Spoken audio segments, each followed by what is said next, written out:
দেখো আমি রান্না করছি আজকে আর মাছ দেখে নাও, আর ট্যাংরা যাকে বলে আর মাছ রান্না করছি। আর মাছের ডিম কড়াইতে তেল দিয়েছি, মাছটা একটু ভেজে নেব।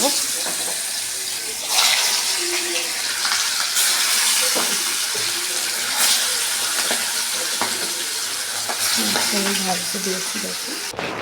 দেখো মাছ ভাজা হয়ে গেছে আমার। আমি এবারে মশলাটা দেব। আদা রসুন পেঁয়াজ বেটে রেখেছি আমি সবটাই দিয়ে দেব। ঠিক মাংস যেরকমভাবে রান্না করে মাংসের মতন রান্না করতে হয় মাছটাকে। আমি মাংসের মতনই রান্না করব সব মশলা দিয়ে। আবার সময় একটু গরম মশলা দেবো।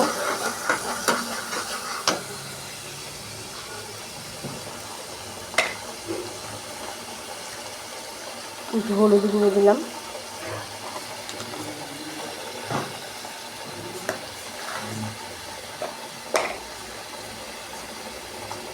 ধনে গুঁড়ো দিলাম,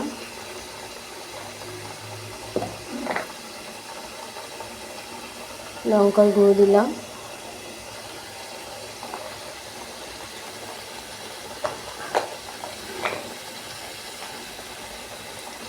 জিরে গুঁড়ো দিলাম। দিয়ে ভালো করে মশলাটাকে আমি কষিয়ে নেব।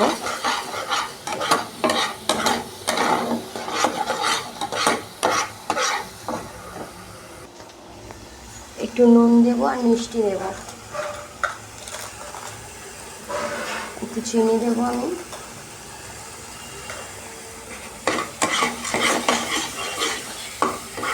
অল্প করে আমি একটু চিনি দেবো।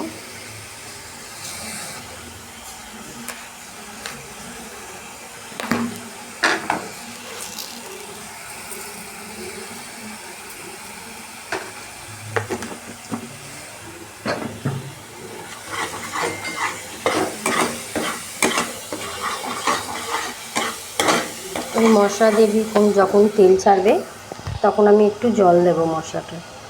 মাছের মধ্যে একটু আলু দেবো, আলু কেটে রেখেছি আমি। মশলাটা ভাজা হয়ে গেছে অলরেডি। আমি মাছে একটু আলু দিচ্ছি। আলুটা দিয়ে আরেকটু মাছে কষিয়ে নেব। মশলাটা আরেকটু কষিয়ে নেব। দেখো ভালো করে একটু কষিয়ে নেব মশলাটা দিয়ে। কষিয়ে নেওয়ার পরে আমি একটু জল দেব।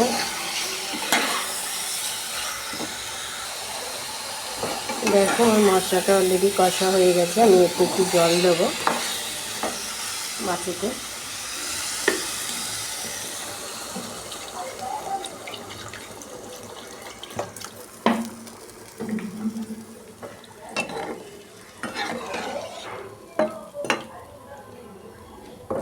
জল দিয়েছি মাছে, একটু ফুটে গেলে আমি মাছটা দেব। আমি মাছ দেব ঝোলেতে। ঝোলটা আমার ফুটে গেছে, মাছটা আমি সাজিয়ে দিচ্ছি। মাছের মধ্যে কিন্তু আমি একটু ধনেপাতা দেবো আর গরম মশলা দেবো, তাহলে একটু গন্ধটা ভালো হবে। কেটে রাখা ধনেপাতা দিচ্ছি আমি মাছে। এর উপর দিয়েই আমি ধনেপাতা একটু গরম মশলা দেব। আমি এর উপর দিয়ে একটু গরম মশলার গুঁড়ো দেবো।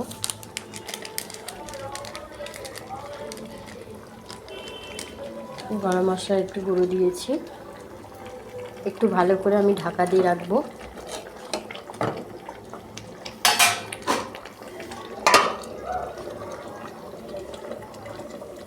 কিন্তু আমার হয়ে গেছে। দেখো মাছটা বেশ সুন্দর একটা গন্ধ দিয়েছে, তেমন ফুটছে।